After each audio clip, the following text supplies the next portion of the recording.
এই এলাকাকে সন্ত্রাস মুক্ত করার জন্য নিরলসভাবে কাজ করে যাচ্ছি। আগামীর বাংলাদেশ তৈরি করতে হলে 12 তারিখে আমাদের আর কোনো অল্টারনেটিভ নাই, ভোট দিতে হবে ধানের শীষে।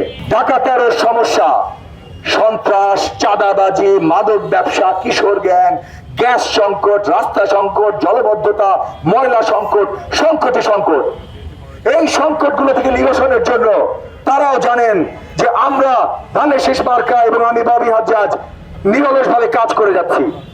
এই এলাকাকে সন্ত্রাস মুক্ত করার জন্য পুলিশের সাথে যেমন কাজ করছি, এলাকাবাসীদের নিয়ে কাজ করছি।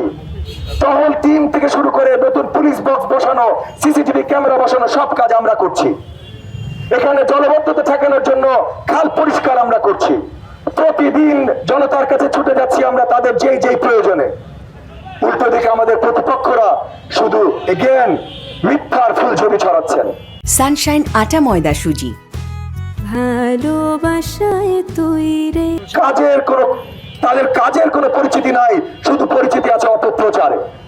এই অপপ্রচারের বিরুদ্ধে আজকে আমাদের বিজ্ঞ আইনজীবী ভাই ও বোনেরাও এখানে এসেছেন। ওনাদের বিশ্বাস ঠিক আমার মতো, আগামীর বাংলাদেশ তৈরি করতে হলে 12 তারিখে আমাদের আর কোনো অল্টারনেটিভ নাই, ভোট দিতে হবে ধানের শীষে। যদি সুন্দর উন্নত মোহাম্মদপুর করতে হয় তাহলে 12 তারিখে আমাদের আর কোনো অপশন নাই, ভোট দিতে হবে ধানের শীষে।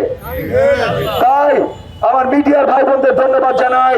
আমি টাউন হল মার্কেটের সকল এলাকাবাসী, ব্যবসায়ী মালিক সমিতি এবং সব ব্যবসায়ী মালিকদের, কাস্টমারদের আমি ধন্যবাদ জানাই আজকে এখানে আমাদের সাথে আসবার জন্য, আমাদের কথা শুনবার জন্য। এইখান থেকে আমাদের বিজ্ঞ আইনজীবীর একটা র্যালি শুরু করবেন।